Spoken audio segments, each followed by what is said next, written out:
പാകിസ്ഥാന്റെ മുട്ടുമടക്കി ഇന്ത്യ. ഐക്യരാഷ്ട്രസഭയിൽ പാകിസ്ഥാനെതിരെ ആഞ്ഞടിച്ചിരിക്കുകയാണ് ഇന്ത്യ. കഴിഞ്ഞ 40 വർഷത്തിനിടെ പാകിസ്ഥാൻ പിന്തുണയ്ക്കുന്ന ഭീകരർ 20,000 ഇന്ത്യക്കാരെ കൊലപ്പെടുത്തിയെന്നും അതിർത്തി കടന്നുള്ള ഭീകരത രാജ്യത്തെ സാധാരണക്കാരുടെ ജീവനാണ് കവർന്നതെന്നും ഐക്യരാഷ്ട്രസഭയിലെ ഇന്ത്യൻ പ്രതിനിധി പർവ്വതനേനി ഹരീഷ് വിമർശിച്ചു. സിന്ധു നദീജല കരാർ റദ്ദാക്കിയ ഇന്ത്യയുടെ നടപടിയെ ചോദ്യം ചെയ്ത പാക് പ്രതിനിധിക്ക് നേരെയാണ് ചുട്ട മറുപടി നൽകിയത്. വലിയ നദീതീര രാഷ്ട്രമെന്ന നിലയിൽ ഇന്ത്യ എപ്പോഴും ഉത്തരവാദിത്തത്തോടെയാണ് പ്രവർത്തിച്ചിട്ടുള്ളതെന്നും എന്നാൽ പാകിസ്ഥാൻ ഭീകരരെ പിന്തുണയ്ക്കാൻ മാത്രമാണ് ഉത്തരവാദിത്തം കാണിച്ചതെന്നും ഹരീഷ് ആഞ്ഞടിച്ചു.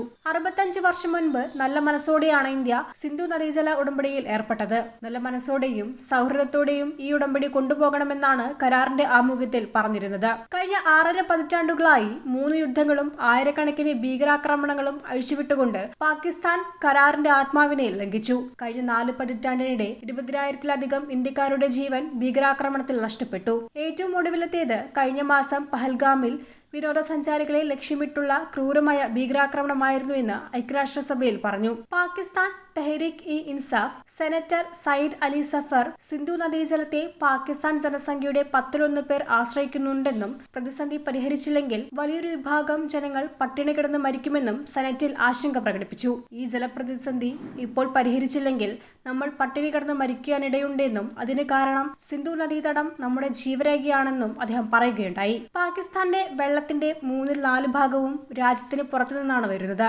ഓരോ 10-9 പേരും അതിർത്തി തടങ്ങളെ അടിസ്ഥാനമാക്കിയാണ് ജീവിതം നയിക്കുന്നത് എന്ന് സഫർ പറഞ്ഞു. എന്നാൽ പാകിസ്ഥാന്റെ സൈന്യവും സമ്പദ് വ്യവസ്ഥയും ഓരോ ഭീകരാക്രമണത്തിനും വില നൽകേണ്ടി വരുമെന്നും പാകിസ്ഥാന് ഇന്ത്യയുടെ വെള്ളം ലഭിക്കില്ല എന്നും ഇന്ത്യയുടെ രക്തവുമായി കളിച്ചതിന് അവർക്ക് വില നൽകേണ്ടി വരുമെന്നും ഇന്ത്യയുടെ പ്രതിനിധികൾ പറഞ്ഞു. ഇത് ഇന്ത്യയുടെ ദൃഢനിശ്ചയമാണ്. ലോകത്ത് ഒരു ശക്തിയും നമ്മളെ ഈ ദൃഢനിശ്ചയത്തിൽ നിന്ന് മാറ്റാൻ കഴിയില്ല എന്ന് പ്രധാനമന്ത്രി നരേന്ദ്രമോദി മുന്നറിയിപ്പ് നൽകിയിരുന്നു. സിന്ധു നദീജല കരാർ പ്രകാരം സിന്ധു നദീതടത്തിലെ 6 നദികളിൽ കിഴക്കൻ നദികളായ ബിയാസ്, രവി, സത്ലജ് എന്നിവയുടെ ജലം ഇന്ത്യക്കും പടിഞ്ഞാറൻ നദികളായ സിന്ധു, ജലം, ചെനാബ് എന്നിവയുടെ ജലം പാകിസ്ഥാനുമാണ് ലഭിക്കുന്നത്. പാകിസ്ഥാൻ ഉപയോഗിക്കുന്ന ജലത്തിന്റെ 80% ഈ നദികളിൽ നിന്നാണ്. 1.6 കോടി ഹെക്ടർ പ്രദേശത്തെ കൃഷി സിന്ധു നദീജലം ഉപയോഗിച്ചാണ്. കറാച്ചിയും ലാഹോറും പോലുള്ള വൻ നഗരങ്ങളിൽ ശുദ്ധജലം എത്തിക്കുന്നതും സിന്ധുവിൽ നിന്നാണ്.